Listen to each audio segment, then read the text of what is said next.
pacto del coyote. Era el año 2008 cuando conocí a El Coyote. Todo el mundo en mi pueblo hablaba de él, pero lo hacían con susurros. Se decía que era uno de los mejores en cruzar gente al otro lado, pero también se rumoraba que su precio no era solo el dinero. Nadie lo decía abiertamente, pero todos sabían que, con él, las cosas eran diferentes. Ese detalle no me importaba en ese momento. El hambre y el miedo a seguir en un lugar donde ya no había futuro pesaban más que cualquier rumor. Yo solo quería llegar a los Estados Unidos, y si él era mi mejor opción, así sería. El día que lo conocí, me sorprendió su apariencia. Era un hombre delgado, de piel curtida por el sol, pero lo que más me impresionó fue su voz. Era suave, casi reconfortante, pero en contraste, sus ojos eran oscuros y fríos como el abismo. No había rastro de humanidad en ellos, como si lo que había visto o hecho lo hubiera desgastado por dentro, dejando solo una carcasa vacía. Me miró fijamente antes de hablar. Para cruzar, dijo con esa voz calma, casi susurrante, no solo pagarás con dinero. No me atreví a preguntar qué significaba eso. Sabía que los coyotes exigían más de lo que decían. Algunos pedían favores, otros explotaban la necesidad de la gente de maneras que prefería no imaginar. Pero su tono, la forma en que lo dijo, me dejó inquieto. Nos reunimos en un pequeño grupo, unos 10 en total, todos desesperados por escapar de nuestra vida y encontrar una mejor. Nos llevó en camionetas destartaladas por caminos de tierra, lejos de las rutas principales. El viaje se hacía interminable, el aire enrarecido por el miedo y la incertidumbre. El coyote no hablaba mucho, solo daba órdenes, y nosotros obedecíamos sin chistar. Todo parecía rutinario hasta que llegamos a la orilla de un río, ya cerca de la frontera. Era de noche. La luna se alzaba alta, bañando todo con una luz plateada que no traía consuelo. Allí fue donde entendí que lo que pagábamos no era solo con dinero o trabajo. Nos detuvimos cerca de lo que parecía un cementerio olvidado, las tumbas apenas visibles, hundidas en la tierra, cubiertas de maleza y abandono. Había un aire pesado, un frío que no era natural para una noche en el desierto. Aquí pasaremos la noche, dijo el coyote, señalando el lugar como si fuera lo más normal del mundo. Un murmullo de incomodidad recorrió el grupo, pero nadie se atrevió a objetar. ¿Quién iba a discutir con el hombre que tenía nuestras vidas en sus manos? Nos acomodamos como pudimos entre las lápidas y la hierba seca, bajo la mirada vigilante del coyote. Sentía como si el mismo suelo bajo mis pies estuviera observándonos, atento a cada uno de nuestros movimientos. Mientras intentábamos descansar, escuché un ruido extraño. Al principio pensé que era el viento, pero pronto me di cuenta de que era algo más. Un murmullo, como si alguien estuviera susurrando desde lo profundo de la tierra. Me levanté, intentando no hacer ruido, y me acerqué a una de las tumbas. El suelo parecía moverse ligeramente, como si algo debajo de él estuviera inquieto. Me alejé rápidamente, mi corazón golpeando en el pecho. Busqué a El Coyote con la mirada, esperando alguna señal de que esto era parte de su plan. Pero él solo estaba allí, de pie, observando. Su figura delgada era una sombra contra el cielo nocturno y sus ojos seguían fijos en las tumbas como si esperara algo. Fue entonces cuando entendí lo que estaba ocurriendo. El pacto no era solo con nosotros, los desesperados. El coyote tenía un acuerdo con algo más oscuro, algo que vivía en esos campos olvidados. A medida que avanzaba la noche, el ambiente se tornaba más opresivo. El viento dejó de soplar y el aire se volvió pesado, como si algo invisible estuviera presionándonos desde todos los ángulos. Los murmullos se hicieron más fuertes, más claros.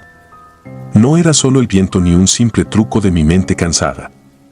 Las voces venían de las tumbas. «Ayuda», escuché en un susurro apenas perceptible. Miré a mi alrededor, pero nadie parecía notarlo. Todos estaban en su propio estado de pánico silencioso, tratando de ignorar lo que nos rodeaba.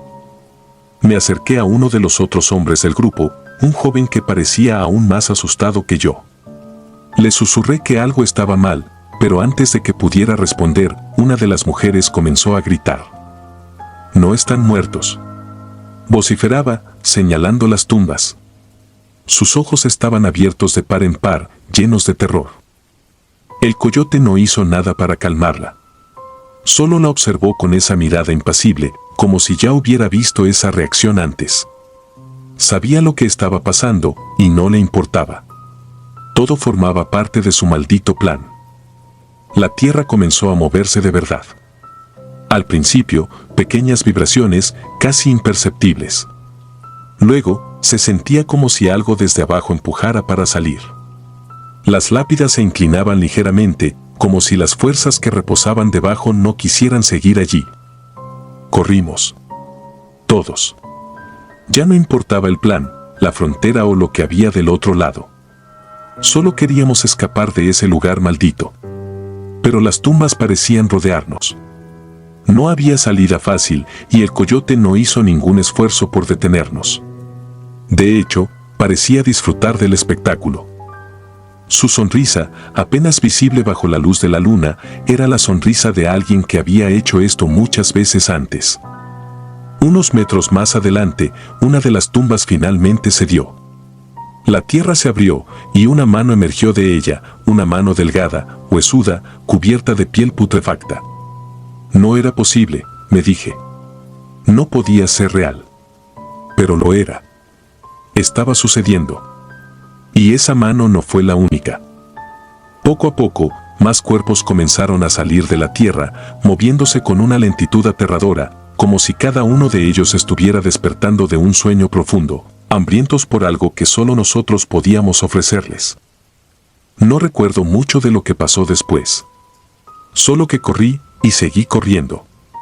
Escuchaba los gritos de mis compañeros, pero no me detuve. Algo en mí sabía que si lo hacía, no viviría para contar la historia. Sentía su aliento, frío y putrefacto, detrás de mí, pero no me atreví a mirar atrás. Finalmente, llegamos a la orilla del río. Era nuestra última esperanza, pero el agua no era un refugio. El coyote nos alcanzó antes de que pudiéramos lanzarnos al agua. Nos miró con desprecio, como si fuéramos ganado que no había cumplido con su parte del trato. No puedes huir de lo que ya aceptaste, dijo, su voz más oscura que nunca. El pacto está hecho. Algunos saltaron al río, intentando escapar, pero no vi si llegaron al otro lado. Yo me detuve, incapaz de avanzar. Mi cuerpo estaba congelado por el terror, y supe, en ese momento, que ya no importaba que tan lejos intentáramos correr. Aquellos que habían despertado en el cementerio no estaban allí por accidente. Eran parte del trato. Eran las almas que el coyote ofrecía a cambio de nuestra travesía, y ahora éramos nosotros los que estábamos en deuda. Los murmullos, las voces, los gritos, todo se fusionaba en mi mente. No había escapatoria. El coyote había sellado nuestro destino mucho antes de que comenzáramos el viaje. Y en ese momento, entendí lo que significaba cruzar con él, era una promesa rota desde el principio.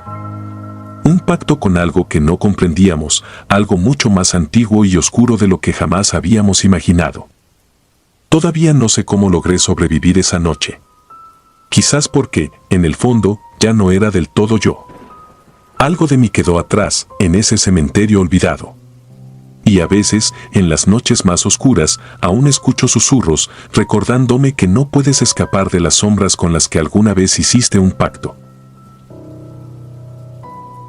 El pasajero de la bestia. Me llamo Javier, soy de Zacatecas y tenía 23 años cuando decidí subirme al tren rumbo al norte. Nunca había estado más allá de la frontera, pero todos en mi pueblo hablaban de la promesa de una vida mejor, de oportunidades que simplemente no existían para nosotros en México. No fue una decisión fácil, pero la desesperación es una fuerza más fuerte de lo que muchos imaginan. Lo que uno está dispuesto a arriesgar cuando no queda nada más es difícil de describir hasta que lo vives. Sabía de antemano los peligros que conllevaba el viaje.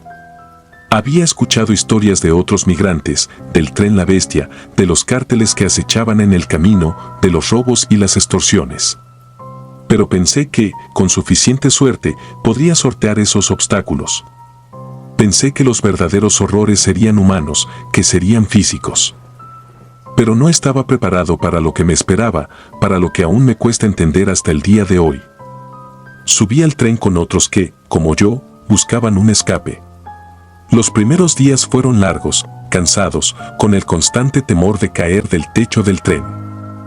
Había momentos de calma, pero también de tensión palpable, en especial durante la noche, cuando el frío mordía los huesos y el silencio se rompía solo por el sonido del tren avanzando sobre los rieles oxidados. Una noche particularmente fría, cuando el viento parecía susurrar cosas en la oscuridad, algo extraño sucedió. Estaba sentado, mirando la vasta negrura que nos rodeaba, tratando de mantenerme despierto cuando sentí una mano en mi hombro. Al principio pensé que era uno de los otros migrantes, tal vez buscando apoyo o simplemente un gesto de solidaridad. Pero al voltear, me encontré con una visión que jamás podré borrar de mi mente. Era un hombre. O lo que alguna vez había sido uno. Tenía el rostro vacío, completamente liso. Donde deberían estar sus ojos, solo había 2 manchas de sangre fresca que corrían lentamente por su piel pálida. Su boca no existía, pero podía sentir una especie de vibración, como si tratara de hablarme sin emitir ningún sonido. El tiempo pareció detenerse por completo. Intenté gritar, pero no pude. El miedo me paralizó, incapaz de moverme o reaccionar. Solo observé a esa cosa, preguntándome si estaba soñando o si había perdido la cordura en medio de aquel viaje. De pronto, sin previo aviso, el hombre se desvaneció entre las sombras de la noche, como si nunca hubiera estado ahí. Me quedé helado, mirando el espacio vacío donde lo había visto, con el corazón latiéndome tan fuerte que pensé que podría salir de mi pecho. Mi primer instinto fue contárselo a los demás, pero, ¿qué les diría? ¿Que vi a un hombre sin rostro en el tren? Sabía que me tomarían por loco, o peor aún, que el miedo empezaría a devorarnos a todos. Así que me quedé callado.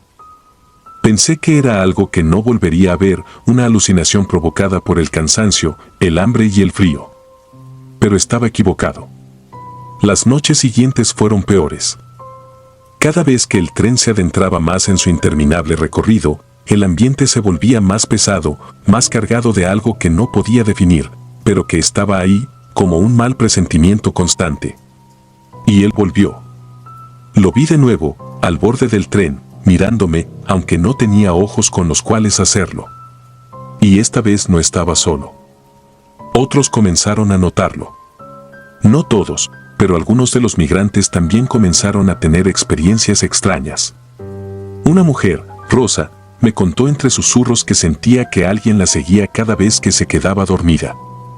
Otro hombre, Luis, dijo que escuchaba gritos bajo el tren, como si alguien estuviera atrapado entre las ruedas y los rieles, aunque no había visto a nadie caer. No era solo miedo lo que se respiraba en el ambiente, era algo más. Una presencia que se sentía viva, hambrienta. Algunos comenzaron a hablar de espíritus, de fantasmas de aquellos que no lograron llegar al norte, de los que murieron en el trayecto y ahora vagaban por las vías, atrapados en un limbo eterno.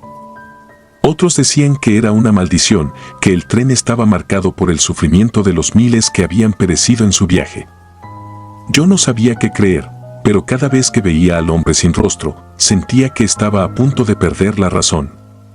A veces lo veía entre los vagones, otras veces de pie, a lo lejos, como esperando que me acercara.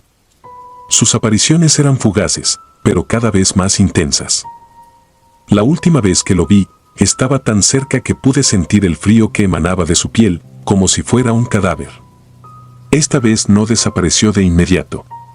Se quedó allí, inmóvil, y en mi mente, sin emitir palabra alguna, escuché una frase que aún me aterra: «Tú también te quedarás aquí». Después de esa noche, algo cambió en mí. El miedo ya no era solo algo pasajero. Se convirtió en una constante. Sentía que el tren no nos llevaba hacia el norte, sino hacia algo mucho más oscuro, algo a lo que no todos íbamos a sobrevivir. La realidad y las pesadillas empezaron a mezclarse. Cada vez que el tren avanzaba, sentía que nos acercábamos a un destino del que no habría retorno. Y lo peor es que sabía que no era el único que lo sentía. Algunos de los migrantes empezaron a desaparecer. No sabíamos si caían del tren o si simplemente se marchaban en la oscuridad, Pero el hecho es que, cada vez que uno desaparecía, el ambiente se volvía más opresivo, más cargado de esa sensación de muerte inminente. No podía evitar pensar en que el hombre sin rostro se los estaba llevando, uno a uno, atrapándolos en ese extraño limbo del que tanto se hablaba. Mis pensamientos comenzaron a volverse paranoicos. Cada sombra parecía tener vida, cada ruido en la oscuridad era una señal de que algo venía por nosotros. Recuerdo una noche en particular, la última antes de llegar a nuestro destino final. El tren se detuvo de repente en medio de la nada. El aire estaba tan frío que sentí que mis pulmones se congelarían con cada respiro. Unos pocos de nosotros nos levantamos, intentando entender qué estaba pasando, pero el tren no se movía. La oscuridad era total, salvo por la luz de la luna que apenas iluminaba el paisaje desolado a nuestro alrededor. Fue entonces cuando lo vi. El hombre sin rostro, de pie en medio de las vías, rodeado de otros que eran como él. Hombres, mujeres, niños, todos ellos con rostros vacíos, sangrando por donde deberían estar sus ojos. Avanzaban lentamente hacia nosotros, sus cuerpos deformes y tambaleantes como si estuvieran arrastrados por una fuerza invisible. El pánico se apoderó de mí. No podía moverme, no podía respirar. Estaba completamente atrapado en esa visión infernal. No sé cómo, pero al final, el tren se puso en marcha de nuevo, sacándonos de ese lugar maldito. A medida que el tren avanzaba, las figuras se desvanecieron una vez más en la oscuridad. Pero yo sabía que no se habían ido del todo. Sabía que una parte de ellos seguía con nosotros en algún lugar entre las sombras, esperando. Cuando finalmente llegamos a la frontera, ya no era el mismo. El viaje me había cambiado de una forma que aún no logro entender por completo. No volví a hablar de lo que vi durante ese trayecto, ni siquiera cuando otros migrantes intentaban compartir sus propias experiencias. Todo parecía tan lejano, tan irreal, como si hubiera sido un sueño o una pesadilla colectiva. Pero sé que fue real. Lo sentí en cada fibra de mi ser. A veces, por las noches, aún puedo sentir esa presencia, ese frío. Y en mis peores momentos, cuando cierro los ojos, veo a ese hombre sin rostro, esperando, recordándome que, aunque logré llegar al norte, una parte de mí se quedó atrás, atrapada en las vías de la bestia, condenada a vagar por siempre. La frontera maldita. Mi nombre es irrelevante, pero soy de Michoacán y tenía 27 años cuando decidí cruzar la frontera. Mis razones, como las de muchos otros, estaban arraigadas en la desesperación. Mi pueblo se había convertido en un lugar donde el trabajo escaseaba y el futuro no prometía nada mejor. Había escuchado historias de aquellos que habían logrado cruzar, algunos con éxito, otros no tanto, pero el hambre de cambio me empujó a arriesgarlo todo. El desierto de Arizona no era lo que imaginaba. Crecí en las montañas y estaba acostumbrado a climas extremos, pero el desierto era una bestia diferente. No había sombra, no había respiro del sol que ardía durante el día, y las noches, aunque frías, no ofrecían consuelo. Lo que nadie te cuenta es que, en medio de ese infierno desolado, hay algo más que patrullas fronterizas y el calor mortal. Hay cosas que no pertenecen a este mundo. Éramos 5 en el grupo, 6 si contamos al coyote, el hombre que nos guiaría por ese territorio infernal. Un tipo duro, curtido, de pocas palabras, como si llevara en la piel las cicatrices de cada cruce que había hecho. La ruta que tomaríamos era peligrosa, eso lo sabíamos desde el principio, pero el coyote aseguraba que las patrullas no vigilaban esa zona tan de cerca. Lo que no nos dijo era que las razones iban más allá del simple control fronterizo. Llevábamos 3 días caminando cuando nos topamos con el primer cadáver. Estaba medio enterrado en la arena, como si la tierra misma lo hubiera rechazado.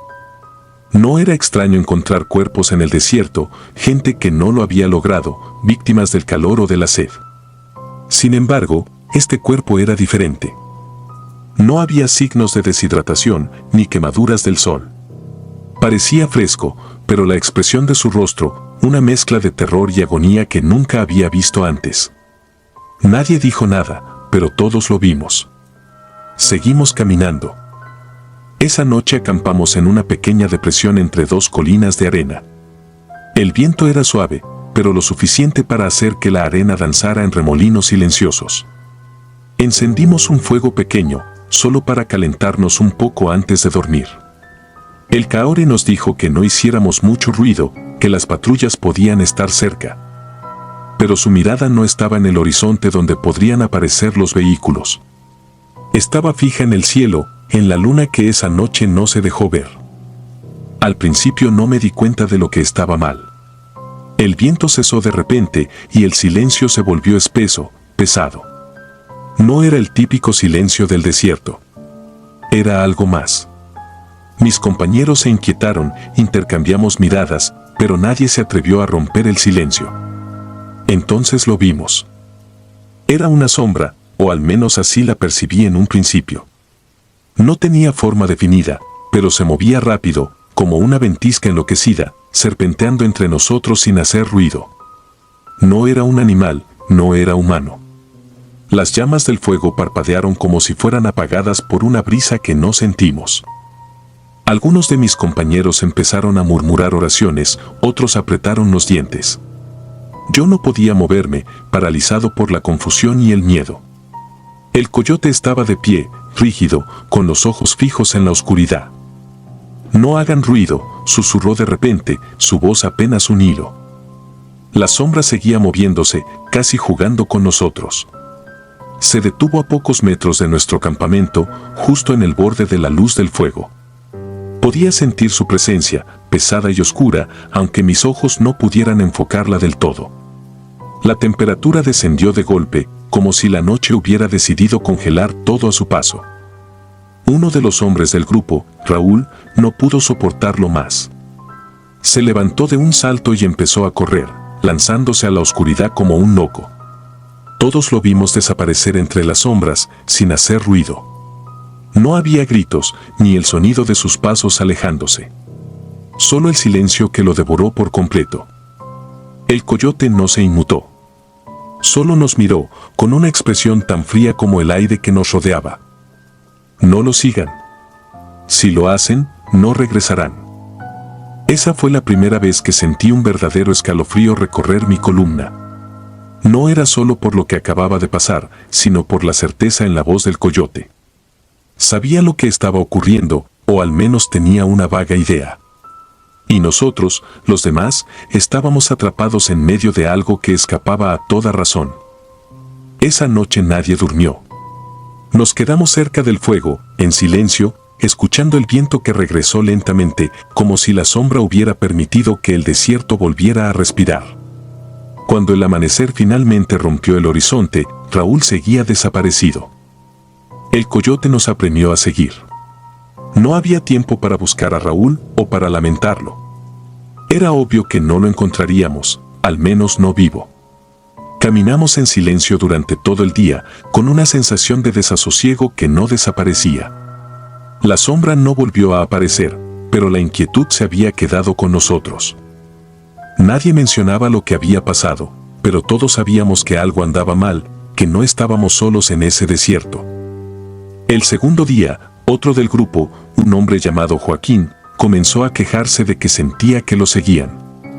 Insistía en que veía algo con el rabillo del ojo, pero cada vez que giraba la cabeza, no había nada. Al principio pensamos que el calor y el cansancio le estaban afectando, pero pronto todos comenzamos a sentirlo. Esa presencia, ese peso invisible que nos rodeaba. Caminábamos más rápido, casi trotando, tratando de dejar atrás ese miedo creciente. Pero al llegar la noche, nos vimos obligados a detenernos de nuevo. El coyote nos ordenó que no encendiéramos fuego esta vez. Dijo que sería peor. Nos apiñamos bajo una roca que ofrecía una débil protección del frío. Y entonces, en la oscuridad, la sombra volvió. La misma sensación de helada muerte se apoderó de nosotros. Esta vez, no había fuego que nos protegiera, solo la negrura absoluta del desierto nocturno. Escuchamos susurros, sonidos bajos que parecían provenir de todas direcciones. El viento no soplaba, pero el aire estaba lleno de voces que no entendíamos. Mis compañeros comenzaron a temblar, no por el frío, sino por el terror. El coyote, que hasta entonces había mantenido la compostura, mostró algo que no habíamos visto en él antes: miedo.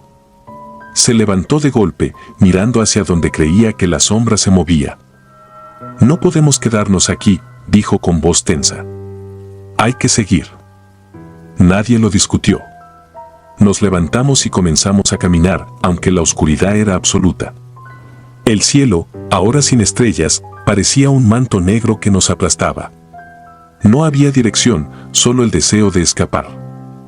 No sé cuánto tiempo caminamos en esa oscuridad. Todo se mezcló en una confusión de pasos, respiraciones agitadas y el constante temor de que la sombra se acercara demasiado.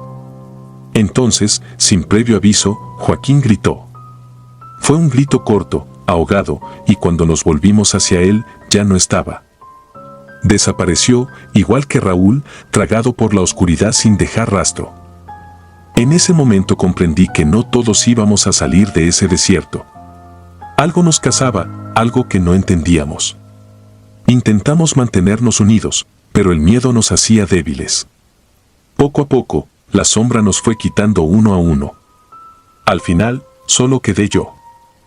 No recuerdo exactamente cómo logré salir del desierto.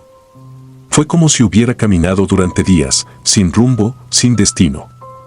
Cuando finalmente vi las luces de un pequeño pueblo a lo lejos, caí de rodillas, exhausto, derrotado. Fui encontrado por unos lugareños que me llevaron al hospital. Nunca les conté lo que realmente sucedió en ese desierto. Nadie me habría creído. No he vuelto a cruzar la frontera desde entonces. Regresé a Michoacán, donde el mundo tiene sentido, donde las sombras son solo sombras y el viento no susurra nombres olvidados. Pero cada noche, cuando el viento sopla, cierro los ojos y veo aquella sombra moverse en la oscuridad, cazando, esperando. Sé que está ahí, en el desierto, y que algún día volverá por mí. La otra cara de la frontera. Recuerdo con claridad la primera vez que fui testigo de algo que no pude ni quise explicar.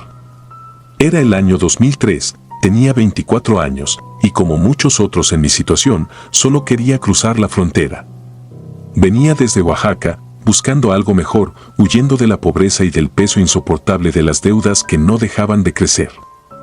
Había decidido confiar en un grupo de hombres conocidos como burreros, traficantes de migrantes, quienes me prometieron llevarme a Estados Unidos, el otro lado del sueño, el otro lado de todo lo que conocía. Nos reunimos en una vieja casa a las afueras de Nogales, donde los burreros tenían su base. La casa era pequeña, sucia y olía a sudor, miedo y desesperación. Nos apretábamos como sardinas en un espacio que apenas alcanzaba para 10, pero allí éramos casi 20. Todos los días llegaban más personas, hombres, mujeres, algunos niños. La mayoría compartía la misma mirada cansada, la mirada de quienes han dejado atrás todo lo que conocían para buscar una vida mejor. Había escuchado rumores sobre los burreros, sobre sus formas de operar y cómo no siempre eran de fiar. Pero lo que más me llamó la atención fue lo que algunos decían sobre sus rituales. A la Santa Muerte, decían, le hacían altares y le pedían protección para los viajes peligrosos. Me parecía una tontería en aquel entonces, pura superstición, algo para calmar los nervios de aquellos que tenían miedo de no volver. Pero pronto me di cuenta de que, para ellos, no era un simple acto de fe. Era algo más oscuro, más profundo. Era una noche sofocante. El aire era denso, pesado, y el sudor nos pegaba la ropa al cuerpo. En la sala principal de la casa, los burreros empezaron a prepararse. Pusieron una pequeña mesa en el centro del cuarto, cubriéndola con una tela negra. Encima de la mesa colocaron veladoras, una botella de tequila y varias figuras de la Santa Muerte. Lo observé todo desde un rincón, sintiendo una mezcla de curiosidad y recelo. ¿Qué hacían? ¿Era un simple ritual o había algo más? Uno de los muchachos, Raúl, parecía nervioso. Lo había notado desde que llegamos. Era joven, más o menos de mi edad, pero su rostro ya mostraba las cicatrices de una vida difícil. A diferencia de los otros, no quería participar en el ritual. Yo no me meto en esas cosas, dijo en voz baja, dirigiéndose a los demás con una mirada de desdén y temor. Esa noche, mientras los burreros encendían las veladoras y empezaban a murmurar sus rezos a la Santa Muerte, Raúl decidió apartarse. Se fue a dormir a una de las habitaciones más alejadas de la casa, lejos del altar. Yo no participé. Me quedé observando desde mi rincón, mis pensamientos oscilando entre incredulidad y una inquietud que no sabía cómo explicar. Los burreros no parecían molestos por la ausencia de Raúl, como si ya hubieran visto esa resistencia antes. Continuaron con su ritual, susurrando plegarias que parecían más invocaciones que oraciones. Recuerdo que, a medida que avanzaba la noche, la atmósfera de la casa se volvía más pesada, como si el aire mismo se hubiera vuelto más denso, más difícil de respirar. Cada vez que miraba hacia el altar, las sombras proyectadas por las veladoras parecían moverse de formas que no correspondían a la luz. Intenté dormir, pero no pude. Algo no estaba bien. Había algo en el ambiente, una tensión invisible que me mantenía alerta. En algún momento, escuché un ruido proveniente del cuarto donde Raúl había decidido dormir. Era un sonido sordo, como si algo pesado hubiera caído al suelo, seguido por un leve gemido que se apagó casi de inmediato. No fui el único en escucharlo. 2 de los burreros se levantaron de inmediato y fueron a ver qué había pasado. Los demás nos quedamos en silencio, expectantes. Pasaron unos minutos que se sintieron eternos. Entonces, escuché el grito. Era uno de los burreros, llamando a los demás con una urgencia que me heló la sangre. Nos levantamos todos de golpe y corrimos hacia la habitación. Lo que vi al entrar nunca lo podré olvidar. Raúl estaba en la cama, pero ya no parecía él. Su piel, que apenas unas horas antes había sido la de un joven de 24 años, ahora era grisácea, marchita, como si hubiera envejecido 40 años en una sola noche. Su rostro estaba demacrado, las mejillas hundidas, los ojos apagados. Parecía un anciano. Algunos de los que entraron lo rodearon, intentando entender lo que había pasado. Lo llamaban por su nombre, le movían los hombros, pero él no respondía. Estaba vivo, apenas, pero su respiración era débil y su mirada estaba perdida en el vacío, como si algo hubiera succionado la vida de él. Nadie sabía qué hacer. Los burreros se miraron entre ellos, murmurando algo en voz baja. Uno de ellos, el más viejo, un hombre al que llamaban el Chino, se arrodilló junto a la cama y comenzó a recitar unas palabras en un idioma que no entendía. Las veladoras del altar seguían encendidas en la otra habitación y aunque no podía verlas desde donde estaba, sentía que su luz débil se filtraba de alguna manera, como si estuvieran presentes, vigilando. Raúl murió al amanecer. O eso creo. Su cuerpo dejó de moverse y los burreros lo cubrieron con una manta vieja, como si ya supieran que no había nada más que hacer. Nadie lloró. Nadie habló. Solo había silencio. Aquel día, algo cambió en mí. No podía dejar de pensar en lo que había sucedido, en lo que esos hombres habían invocado. No supe nunca qué pacto habían hecho, ni quise saberlo. Pero entendí, con una claridad que no había tenido antes, que había fuerzas en el mundo que no comprendía y que, por mi propio bien, era mejor no cuestionarlas. Lo único que quería era alejarme de ese lugar, cruzar la frontera y nunca volver. El viaje continuó, pero la sensación de que algo nos perseguía nunca desapareció. Cruzamos el desierto de Sonora bajo un sol implacable, con poca agua y menos comida. Cada noche, cuando el silencio del desierto nos envolvía, recordaba el rostro demacrado de Raúl, su mirada vacía, y me preguntaba si había sido una advertencia, una señal de lo que podía ocurrirnos a todos. Algunos decían que el desierto te mata lentamente, que roba tu esperanza y te deja vacío. Pero para mí, el verdadero peligro no era el calor, ni el hambre, ni los agentes de la patrulla fronteriza. Era algo más antiguo, algo que los burreros habían invocado sin saber las consecuencias. Nunca le pregunté a nadie sobre lo que ocurrió esa noche, y los que lo presenciaron también guardaron silencio. Era como si todos supiéramos que había cosas que no debían ser discutidas, cosas que solo traían más desgracia al ser nombradas. Finalmente, llegamos a la frontera. El cruce fue rápido, casi anticlimático después de todo lo que habíamos vivido. Una vez en Estados Unidos, intenté seguir adelante, dejar atrás los recuerdos de esa noche y de Raúl.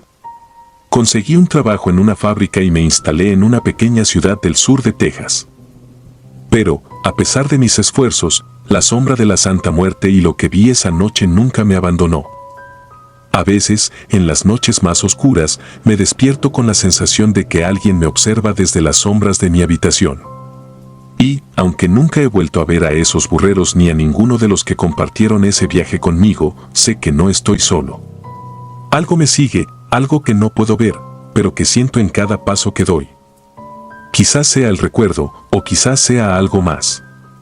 Pero lo que aprendí en ese viaje es que hay cosas en este mundo que es mejor no intentar entender. Lo que ocurrió con Raúl fue un recordatorio de que el miedo y la superstición a veces no son solo creencias vacías. Son advertencias. Y yo, aunque nunca quise creer, he aprendido a respetarlas. No sé qué le ocurrió realmente a Raúl esa noche. Pero sé una cosa, hay un precio por invocar a la muerte, y a veces, ese precio es tu alma. Las aguas del silencio. Era el año 2011 cuando crucé el río Bravo.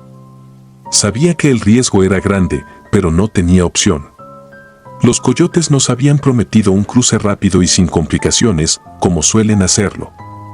Éramos un grupo de 5, incluido mi primo José, con quien había compartido cada paso de nuestro viaje desde el sur.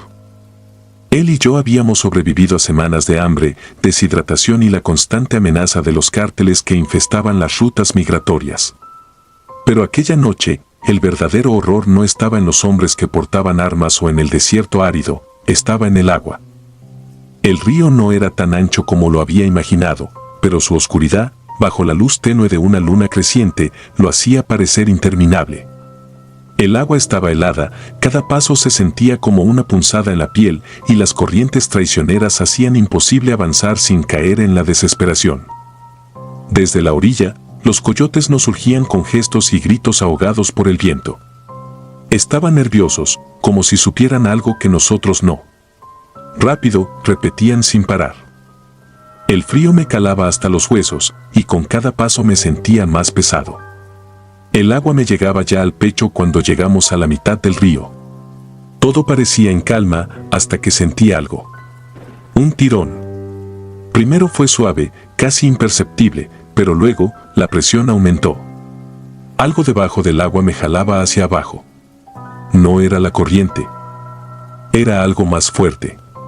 Mi corazón se aceleró y un frío distinto al del agua recorrió mi espina dorsal.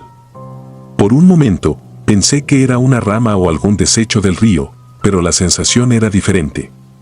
Era como si una mano putrefacta y helada se aferrara a mi tobillo, apretando, tirando con fuerza. Grité, pero el sonido de mi voz quedó ahogado por el agua que comenzaba a cubrir mi boca. Me revolví, pataleando desesperadamente, luchando contra esa fuerza invisible que parecía decidida a arrastrarme al fondo. Logré zafarme, pero cuando me volví, vi que José estaba detrás de mí. El terror en sus ojos reflejaba el mío. Extendió la mano hacia mí, pero antes de que pudiera alcanzarlo, algo lo jaló con más fuerza de la que había sentido yo. Su cabeza desapareció bajo el agua en un instante. «José», grité. Mi cuerpo entero se tensó, el miedo me paralizaba. Miré a mi alrededor, esperando que emergiera, pero no lo hizo. El río se tragó su cuerpo sin dejar rastro. El agua, de repente, estaba tranquila de nuevo, como si nada hubiera sucedido. Dicen que las almas de los que se ahogan en el río Bravo se quedan atrapadas para siempre, que no encuentran descanso y que su desesperación las convierte en algo más que simples almas perdidas. En ese momento, esas historias parecían absurdas, pero mientras me acercaba a la orilla con el cuerpo temblando de frío y terror, algo dentro de mí cambió. Sabía que lo que había sentido en el agua no era natural, que José no había sido arrastrado solo por la corriente. Llegué a tierra firme, cayendo de rodillas. Mi respiración era pesada, entrecortada. Los otros 3 migrantes cruzaron poco después, pero ninguno se atrevió a preguntarme por José. No había palabras que pudieran describir lo que acababa de suceder. Nos quedamos en silencio mientras los coyotes nos apuraban a continuar, sus rostros sombríos, como si ya hubieran visto esto antes. No mencionaron a José, como si su desaparición fuera solo un número más en una lista interminable de víctimas del río. Pasaron los días y avanzamos por el desierto. Mi mente estaba en blanco, aturdida por la pérdida y el horror de lo que había vivido. A cada paso, sentía la ausencia de José como un peso insoportable en mi pecho. Nos escondimos durante el día y caminamos por las noches, tratando de evitar a la patrulla fronteriza. Pero algo más nos seguía. No era solo paranoia, lo sentía. El aire alrededor nuestro parecía más pesado y en las noches más oscuras, cuando el silencio del desierto era absoluto, escuchaba algo. Un murmullo, un susurro suave como el agua corriendo por una corriente lejana, pero estábamos en medio del desierto. No podía ser. Una noche, mientras descansábamos en una formación rocosa para protegernos del viento, me desperté abruptamente. No sé si fue un sueño o algo real, pero escuché una voz. Era un susurro apenas audible, pero lo reconocí de inmediato: ayúdame. Me incorporé de golpe. Mi corazón latía con fuerza. Esa voz era la de José. Miré alrededor. Los demás dormían, agotados por el agotador viaje, pero yo no podía volver a cerrar los ojos. El frío se colaba en mis huesos, el mismo frío que sentí en el río. A partir de esa noche, los susurros se hicieron más frecuentes. A veces, mientras caminábamos, sentía una presencia a mi lado, como si alguien invisible estuviera caminando justo detrás de mí. Otras veces, al detenerme para descansar, sentía que alguien me observaba desde la oscuridad. Los demás no parecían notar nada, pero yo lo sabía. Algo o alguien estaba con nosotros. No era mi primo, al menos no el José que conocía. Sentía una presencia cargada de desesperación, algo que no encontraba paz. El punto de quiebre llegó cuando, una madrugada, mientras caminábamos cerca de una carretera desierta, vi una figura entre la neblina que comenzaba a levantarse. Al principio pensé que era uno de los nuestros que se había adelantado, pero a medida que me acercaba, el aire a mi alrededor se volvió helado y el pánico comenzó a asentarse en mi pecho. La figura no se movía, solo estaba de pie, observándome. Cuando estuve lo suficientemente cerca, lo vi. Era José. Pero no como lo recordaba. Su piel estaba pálida, casi grisácea, y sus ojos, esos ojos que siempre habían brillado con una mezcla de alegría y miedo, estaban vacíos, hundidos en sus cuencas. Tenía el rostro deformado, con restos de algas y barro pegados a su piel, como si acabara de salir del río. No hablaba, solo me miraba con una mezcla de tristeza y resentimiento. Retrocedí, tropezando con mis propios pies, y caí al suelo. La figura de José no se desvaneció. Se quedó allí, inmóvil, mientras yo luchaba por levantarme. Fue entonces cuando entendí que nunca estaría solo. Que el río no solo había reclamado el cuerpo de mi primo, sino también su alma, y que de alguna manera, esa oscuridad se había aferrado a mí. El frío en mi pecho no era solo el miedo, era algo más profundo, algo que no podría quitarme jamás. José me había seguido desde el río. Y no estaba solo. Con el paso de los días, llegamos a nuestro destino, una pequeña ciudad fronteriza donde algunos familiares nos esperaban. Pero para mí, no había descanso. Las noches eran interminables, cada vez que cerraba los ojos, veía su rostro, ese rostro hinchado por el agua, esos ojos vacíos que me observaban desde la oscuridad. No importaba cuántos kilómetros pusiera entre el río y yo, su presencia estaba conmigo. Los demás intentaron ayudarme, llevándome a curanderos y a rezar en iglesias locales, pero nada funcionaba. José no se iba. Y en el fondo, sabía que nunca lo haría. Era el precio que debía pagar por haber escapado cuando él no pudo. Los demás migrantes hablaban en susurros sobre lo que me pasaba, pero nadie me preguntaba directamente. Había sobrevivido al cruce, pero no había escapado del río. Cada noche, al cerrar los ojos, lo veo. De pie, en silencio, observándome. Y sé que algún día, cuando mi cuerpo ya no pueda resistir el peso de su presencia, él me llevará de vuelta al río Bravo, al lugar donde todo comenzó y donde todo terminará. Porque en las aguas del río Bravo nadie cruza solo. Si disfrutas de los relatos, te invitamos a apoyarnos con un like y un comentario, ya que eso nos ayuda muchísimo. Además, si aún no estás suscrito o suscrita, te animamos a formar parte de la comunidad del terror. Muchas gracias por escucharnos y por tu apoyo.